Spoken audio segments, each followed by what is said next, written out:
സോഫയിലിരിക്കുന്നു. പൂച്ചക്കുട്ടി എന്നെ വികൃതി കേട്ടോ. എന്താട്ടോ എന്നെ വികൃതി കേട്ടോ. എന്താട്ടോ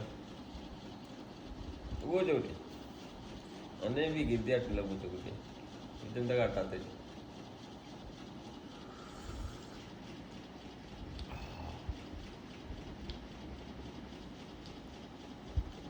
പൂച്ചക്കുട്ടിക്ക് രാവിലെ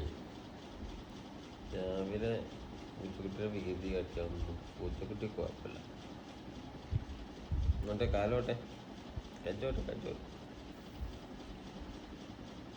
പൂച്ചക്കുട്ടിയൊക്കെ അങ്ങോട്ട് വരണ്ട.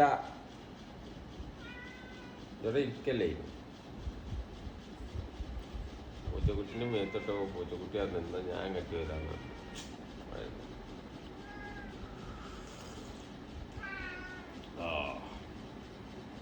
സ്നേഹമുള്ള പൂച്ചക്കുട്ടിയാണ്. നമ്മൾ വികൃതിയൊന്നും കാട്ടില്ല. ഞാൻ പൂച്ചക്കുട്ടീനെ വികൃതി കാട്ടിയാൽ പൂച്ചക്കുട്ടീനെ വികൃതി കാട്ടി. അവ സ്നേഹമുള്ള പൂച്ചക്കുട്ടി. ആ